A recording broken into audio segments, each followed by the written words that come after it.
Okay. ఇప్పుడు మనము శ్రీ బాలా త్రిపుర సుందరి దేవి జ్యోతిష్యాలయం కింద ఈ ఈ ప్లాట్ఫామ్ లో ఇప్పటిదాకా మనం 2 చార్ట్లు అనలైసిస్ చేస్తున్నాం. చాలా డీప్ అనలైజ్ చేసాం. అందులో కూడా వివాహ జ్యోతిష్యం అంటే ఈ రోజుల్లో చాలా ఈజీగా సరళంగా ఎలిక పెళ్లి పాము ముంగేసి చెప్పేసి వదిలేసే ఈ రోజుల్లో చాలా చార్ట్స్ అనలైసిస్ చాలా డీప్ గా ఉంటది అని మీకు చెప్తున్నాను. నేను ప్రాక్టికల్ గా చూపించాను. ఇందులో డిగ్రీ కాన్సెప్ట్ ఉంటుంది. ఆ డిగ్రీలకు దగ్గరగా ఒక బాక్స్ లో 12 గ్రహాలు వేసి ఆ గ్రహాలు ఇక్కడ ఉన్నాయని చెప్పే రోజులు అక్కడ డిగ్రీలు ఉంటాయి. ఆ గ్రహం ఎన్ని డిగ్రీల్లో ఉంది, ఆ రాశిలో ఆ నక్షత్రాధిపతి చాలా ఇంపార్టెన్స్ ఇక్కడ మీకు ప్రాక్టికల్ గా నేను చూపించాను. ఓకే, వాళ్ళు ఎలా ఇన్ఫ్లుయెన్స్ చేస్తారు చార్ట్స్ ని అనే ప్రాక్టికల్ గా నేను చెప్పాను. ఇప్పుడు మనం బాబు చార్ట్ చూద్దాము. అందులో మనకి ముఖ్యంగా మెయిన్ గా మనకు కావాల్సింది ఏంటి అంటే ఇది డైవర్స్ అనేది ఒకటి. అంటే వృషభ లగ్నానికి అధిపతి అయినప్పుడు ఆటోమేటిక్ అక్కడి నుంచి లగ్నం నుంచి 6వ స్థానం తుల అవుతుంది. ఆ తులా రాశి కూడా అధిపతి కాబట్టి సో 1 6. సో 1 6 7 కనెక్ట్ అయ్యాడు. సో 1 6 7 కనెక్ట్ అయ్యాడు. తర్వాత శుక్రుడు ఎక్కడైతే స్థితి అయ్యాడో 7వ స్థానంలో ఆ డిగ్రీలకి ఆ నక్షత్రాధిపతి గురువు. సో నక్షత్రాధిపతి విశాఖ నక్షత్ర గురువు కాబట్టి గురువు వచ్చేసి తన వృషభ లగ్నానికి 8 11 భావాలను 8 11 భావాలకి అధిపతి అవుతున్నాడు కాబట్టి ఇండైరెక్ట్ గా శుక్రుడు 8 11 భావాలను కూడా సిగ్నిఫికేషన్ చేస్తున్నాడు. సో ఈ రకంగా మనం శుక్రుడి గురించి చెప్పుకుంటే 1 6 7 8 11. సో శుక్రుడు 6 8 కనెక్ట్ అయ్యాడు కానీ ఎందుకంటే ఏడో కస్ప సబ్లాడు చాట్లో కృష్ణమూర్తి ప్రకారం ఏడో కస్ప సబ్లాడు శుక్రుడు, రెండో కస్ప సబ్లాడు శుక్రుడు, 11వ కస్ప సబ్లాడు కుజుడు. సో శుక్రుడు 1 6 7 8 11 అంటే 6 8 కనెక్ట్ అయ్యాడు, 12కి కనెక్ట్ కాలేదు. 12కి కనెక్ట్ సపరేషన్, 6 అంటే డిస్ప్యూట్స్, క్వారల్స్, 8 అంటే బ్రేకప్, 12 అంటే సపరేషన్. సో 12 కనెక్ట్ కాలేదు. శుక్రుడు 6కి 12 కనెక్ట్ అయ్యాడు, లేదా 8 12 కనెక్ట్ అయ్యాడు, ఎట్లా ఉంటుంది? లేదా 6 + 8 + 12 కనెక్ట్ అయ్యాడు అని చెప్తే మనం ఉమ్, అంటే ఏడో భావ సబ్లాడ్ కేవలం ఈ క్వారల్స్ అయినట్టు 6వ భావం, 8 అంటే బ్రేకప్, 12 అంటే సపరేషన్, వీటికి కనెక్ట్ అవుతూ ఆ 2 అంటే కుటుంబ వృద్ధి, కుటుంబ ఎక్స్పాన్షన్, 7 అంటే వివాహం, 11 అంటే వాళ్ళ మధ్యన ఫిజికల్ కంఫర్ట్, సఖ్యత, ఆ, ఒకరి మధ్యన ఒకరి అండర్స్టాండింగ్, ఓకే, అన్యోన్యత, వాళ్ళ కోరికలు నెరవేరుస్తాను, ఒక లైఫ్ పార్ట్నర్ ని ఎత్తికి వాళ్ళతోటి ఫ్రెండ్లీ అంటే 11వ స్థానం అంటే మిత్రులు, వచ్చిన పార్ట్నర్ తోటి మిత్రత్వంగా మెలిగి ఇవన్నీ చెప్పే వాటితో కనెక్ట్ కాకుండా కేవలం 6 8 12తో లేదు, 6 12తో, 6 అంటే క్వారల్స్, 8 అంటే బ్రేకప్, 12 అంటే సపరేషన్, వీటితోనే కనెక్ట్ అవుతున్నాడు. లేకపోతే 6 + 12తో కనెక్ట్ అవుతున్నాడు, 7 11, 2 11 వాటితో కనెక్ట్ కావడం లేదు అంటే మనం డైవర్సెస్ అనే ఛాన్సెస్ చూడొచ్చు. కానీ ఇంకా చాలా ఫ్యాక్టర్స్ చూడాల్సి వస్తుంది. మనం వేదికలో చెప్పేటట్టుగా ఒక ఒక చాటేసి అక్కడ 12 గ్రహాలు పెట్టేసి లేదు ఇవన్నీ చూడకుండా కేవలం అష్టగుణ కూటంలోని ఎన్ని గుణాలు వస్తున్నాయని చెప్పేది ఇది అంతా ఒక ఇల్లాజికల్, బేస్లెస్ అన్నమాట. సో మీకు ప్రాక్టికల్ నేను చూపించాను. ఇప్పుడు బాబు చాట్ చెక్ చేస్తున్నాను. దానిలో మీకు చెప్తున్నాను ఇక్కడ ఏంటి బాబు చాట్ లో. బాబుది వచ్చేసి మీన లగ్నం, అధిపతి గురువు. పోతే ఆ మీన లగ్నం అంటే మనకి అధిపతి గురువు కాబట్టి ఇక్కడ మనం ఏం చూడాలి అంటే ఈ అబ్బాయికి డైవర్స్, ఇంత అమ్మాయి చూసాం కంటే ఇద్దరి చార్ట్ చూడాలి, ఒకరి చార్ట్ చూడకూడదు, ఇద్దరి చూడాలి, కంపేర్ చేసుకుంటా ఉంటాం. సో లగ్నాధిపతి ఎవరు మనకి మేన్ రాశికి, మేన్ అంటే పిసిస్ అని కూడా అంటాము, 7వ హౌస్, దానికి వచ్చి కన్యా రాశి అవుద్ది. ఇక్కడ నుంచి నేరుగా 7వ హౌస్ అంటే కన్యా, కన్యా రాశి. కొంచెం స్క్రీన్ తగ్గిస్తే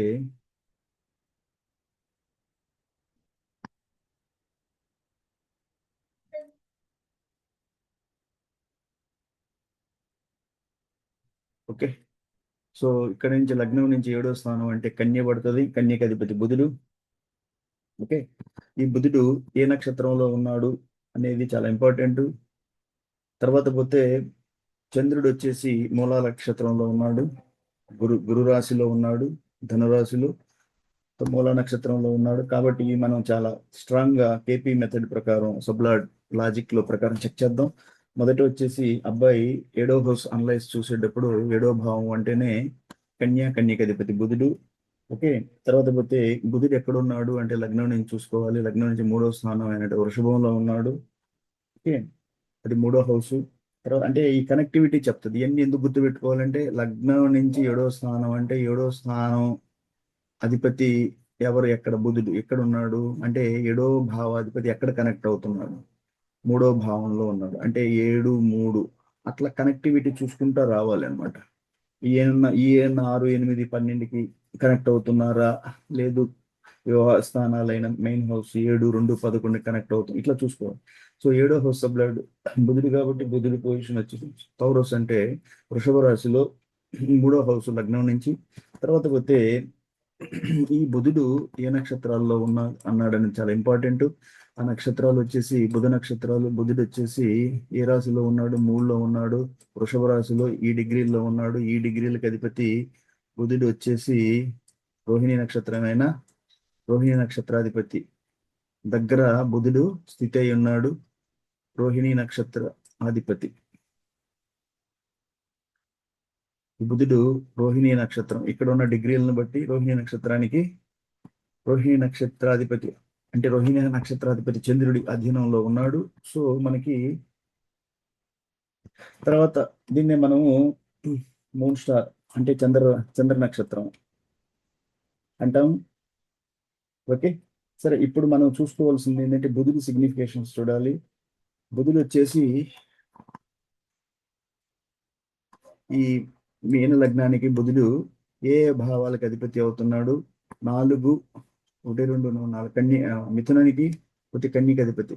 సో 4, 7 4, 7కి అధిపతి బుధుడు అవుతున్నాడు. ఎందుకంటే ఏడో భావం అంటేనే కన్య రాశి, కన్యకి అధిపతి బుధుడు 3తో కనెక్ట్ అయి ఉన్నాడు.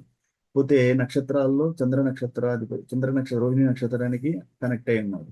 సో నెక్స్ట్ వచ్చేసి ఈ 4వ భావం అంటే మిథునము, 7వ భావం అంటే కన్య, 4, 7 కనెక్ట్ అయ్యాడు. ఓకే. ఇవన్నీ గుర్తుపెట్టుకోవాలి మైండ్ లో మనం. Mercury significations and Budha significations ఏమేమి చేసాం, తన లార్డ్షిప్ అంటే మీన లగ్నానికి 4, 7 భావాలకు అధిపతిగా ఉన్నాడు. తర్వాత పోతే బై ప్లేస్మెంట్ 3కి 3లో ఉన్నాడు. సో 3, 4, 7 మైండ్ లో పెట్టుకోవాలి మనం. తర్వాత పోతే స్టార్ లార్డ్ ఆ బుధుడు ఉన్న నక్షత్రానికి అధిపతి చంద్రుడు. ఎందుకంటే బుధుడు ఉన్న డిగ్రీలు చంద్ర నక్షత్రమైన రోహిణిలో పడుతున్నాయి కాబట్టి చంద్ర నక్షత్రానికి దగ్గరగా బుధుడు ఉన్నాడు. సో ఇప్పుడు మనము బుధుడు తర్వాత పోతే మనకి చంద్రుడు వచ్చి సజిటేరియస్ అంటే చంద్రుడు ఇక్కడ స్థితి అయి ఉన్నాడు. ఎందుకంటే ఈ బుధుడు ఏ నక్షత్రానికి దగ్గరగా ఉన్నాడో ఆ నక్షత్రం రోహిణి నక్షత్రం చంద్రుడు. ఆ చంద్రుడు వచ్చేసి ఇక్కడ ఉన్నాడు. దేంతో కనెక్ట్ అయ్యాడు, ఈ రాశితో కనెక్ట్ అయ్యాడు. ఇది మనకి మీన లగ్నానికి ఇది వచ్చేసి 10వ స్థానం అవుతుంది. ఓకే. మీన లగ్నానికి అది 10వ స్థానం. సో కాబట్టి బుధుడు ఇండైరెక్ట్లీ 10వ స్థానాన్ని సిగ్నిఫై చేస్తున్నాడు తన స్టార్ లార్డ్ ద్వారా. బుధుడు ఇండైరెక్ట్లీ తన స్టార్ లార్డ్ అయినటువంటి చంద్రుడు రోహిణి నక్షత్రం, ఈ బుధుడు రోహిణి నక్షత్రానికి దగ్గరగా ఉన్నాడు. ఆ రోహిణి నక్షత్రానికి అధిపతి చంద్రుడు. ఆ చంద్రుడు మనకి ధనురాశిలో స్థితి అయ్యాడు. ధనురాశిలో స్థితి అయ్యాడు కాబట్టి ఈ బుధుడు ఇండైరెక్ట్లీగా తన స్టార్ లార్డ్ ద్వారా మనకి ఈ ధనురాశితోటి కనెక్ట్ అయ్యాడు. సో ధనురాశి వచ్చేసి ఈ లగ్నానికి మీన లగ్నానికి 10వ స్థానం అవుతుంది. ఇక్కడికి 10వ స్థానం. సో మనం ఇంకా చెప్పుకోవాలంటే మనకి మెర్క్యూరీ వచ్చేసి చంద్రుడు ధనురాశిలో ఉన్నందువల్ల 10వ హౌస్ అవుతుంది.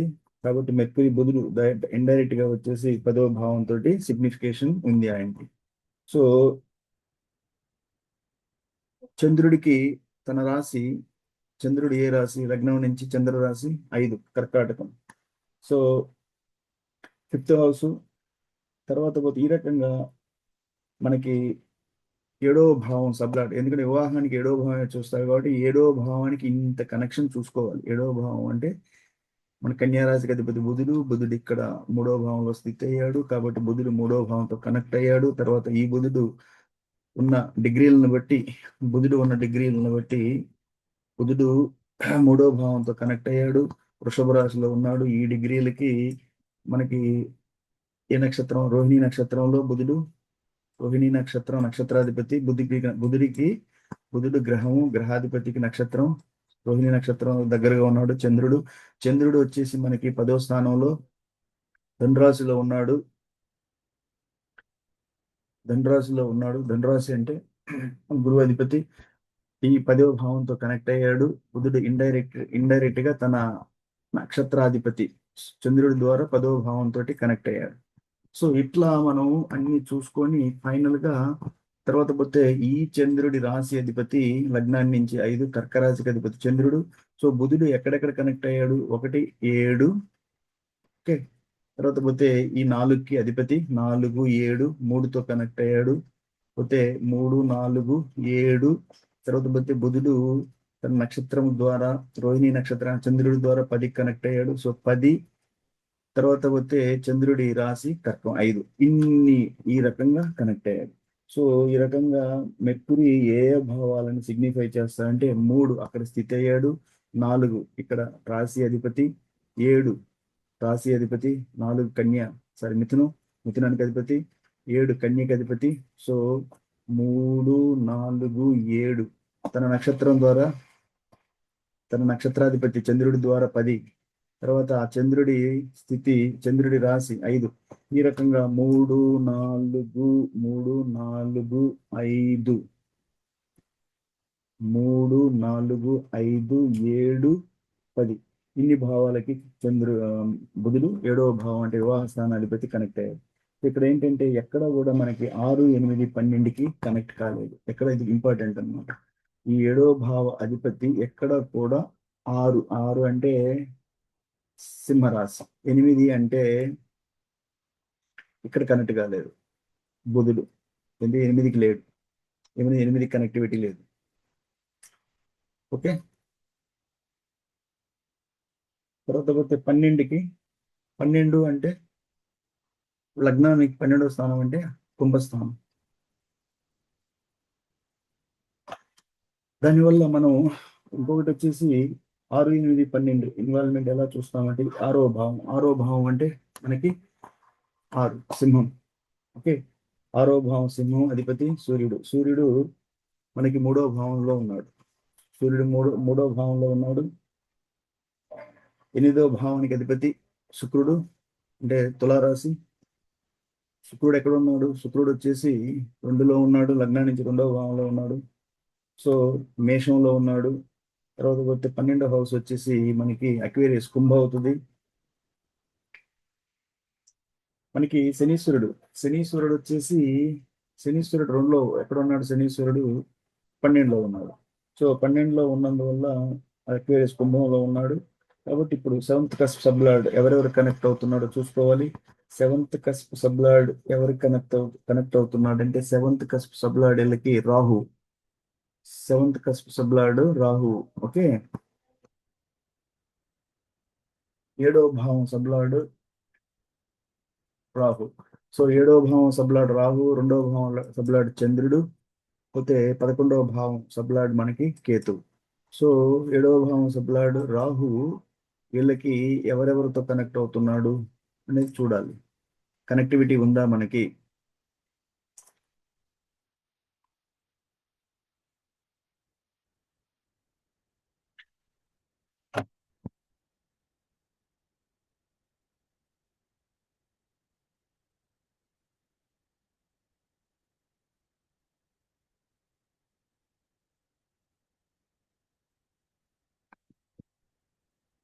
ఏడవ భావం సబ్లార్డ్ 6, 12కి కానీ 6, 8, 12కి కనెక్ట్ అవుతున్నాడా? నువ్వు చాట్లోకి వెళ్ళి చూస్తే 7వ భావం సబ్లార్డ్ రాహు కేవలం ఎక్కడ కనెక్ట్ అవుతున్నాడు? ఎక్కడెక్కడ రాహు లేడు. 2వ భావానికి లేడు, 3కి లేడు, కనెక్ట్ కావట్లేదు. 4కి లేడు, 5కి లేడు, 6కి లేడు, 7కి కనెక్ట్ అవుతున్నాడు. అంటే 7వ భావం సబ్లాడు 7వ భావాన్ని స్ట్రాంగ్ గా సిగ్నిఫికేషన్ చేస్తున్నాడు వివాహస్థానం. ఓకే. కానీ దుస్థానాలైన 6కి కనెక్టివిటీ లేదు. 6 అంటే తగాదాలు, క్వారల్స్, డిస్ప్యూట్స్. 8 అంటే బ్రేకప్, ఇక్కడ కనెక్ట్ కావట్లేదు. అదే 12 అంటే సపరేషన్.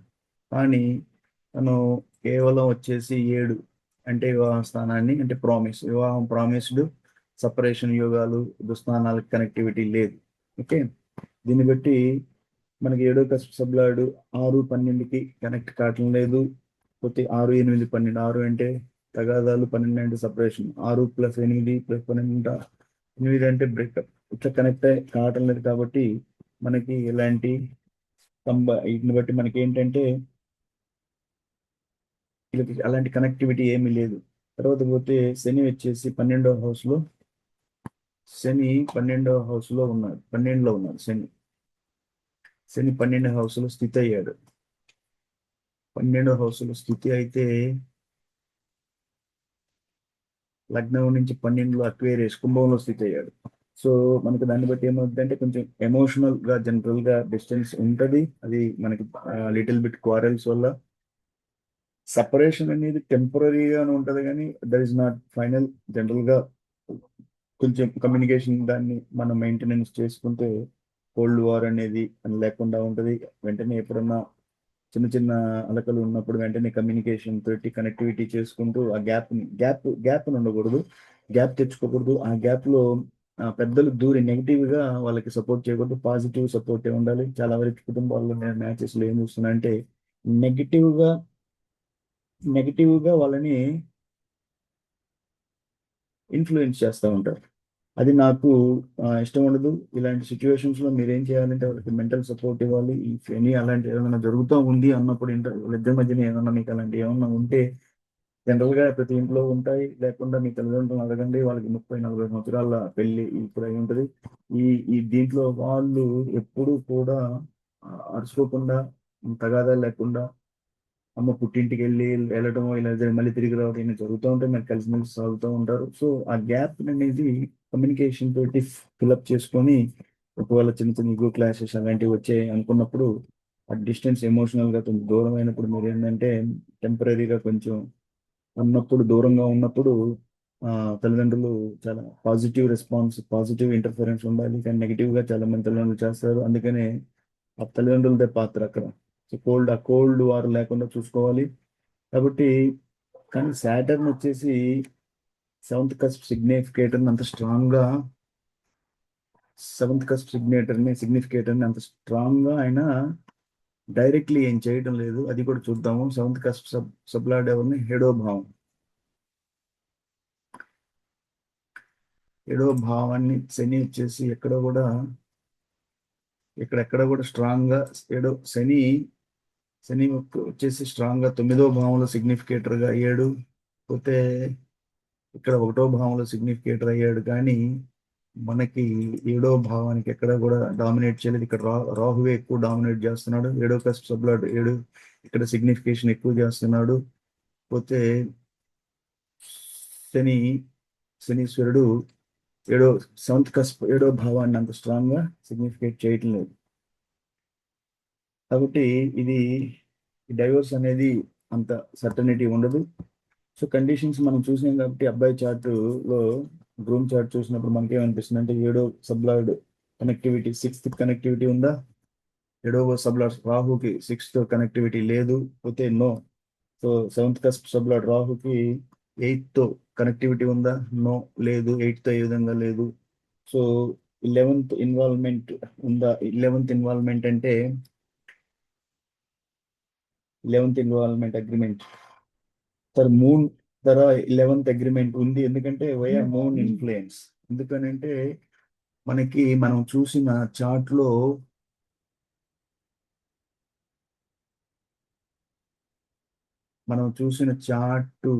లో ఏమవుతుంది అంటే చంద్రుడు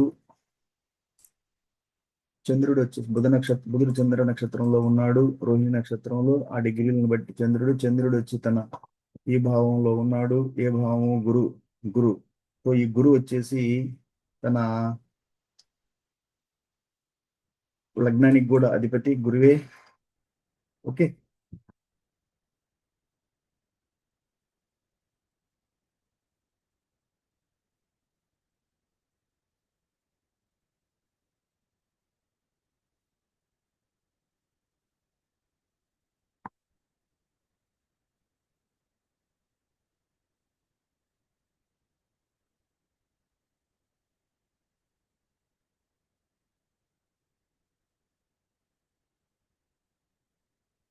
కాబట్టి అంటే 11th ఇన్వాల్వ్మెంట్, 11th అంటే 11వ భావం అంటేనే వాళ్ళ మధ్యన ఒక ఒక అంటే రీకన్సిలియేషన్.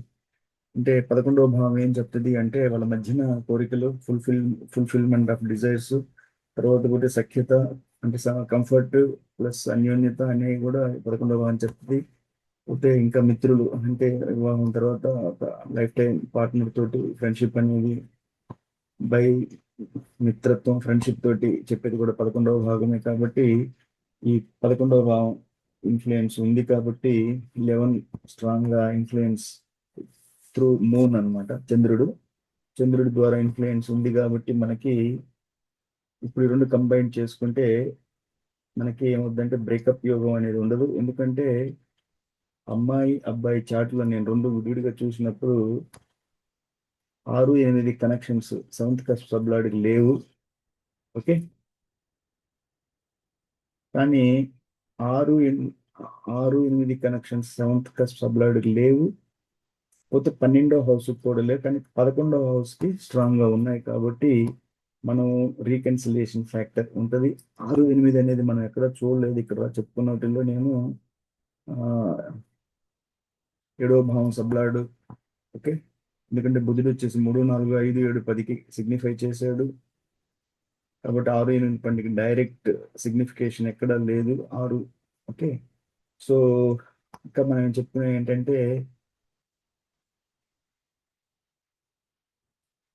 సో ఈ రకంగా మనం చూసిన ఈ చార్ట్ ప్రకారం నాకు తెలిసింది ఏంటంటే ఈ రెండింటిని మనం కంబైన్ చేసుకొని చూసుకుంటే ఆర్గ్యుమెంట్స్ ఉంటాయి, జనరల్ గా లిటిల్ బిట్ ఆర్గ్యుమెంట్స్ ఉంటాయి, ఈగో క్లాషెస్ ఉంటాయి. కానీ టెంపరీ సపరేషన్ అనేది టెంపరీగా ఉంటుంది, జనరల్ గా లిటిల్ బిట్ ఉంటాయి. జనరల్ గా ఏంటంటే ఎప్పుడైతే క్లాషెస్ ఉంటాయో అక్కడ ఆటోమేటిక్ గా కొంచెం సపరేషన్ అంటే దాన్ని మీరు కమ్యూనికేషన్ తో ఫిల్అప్ చేసుకొని మళ్ళీ సారీలు చెప్పుకొని మళ్ళీ కలిసి అంటే కోల్డ్ వార్ చేసుకోకుండా ఉండాలి. లీగల్ డైవర్స్ అనేది ఇక్కడ ఏమి ఉండదు. సో ఇది ఒక survival match but not clear cut divorce యుగం కాదు. ఓకే, మనం చెప్పుకున్నాం దీన్ని బట్టి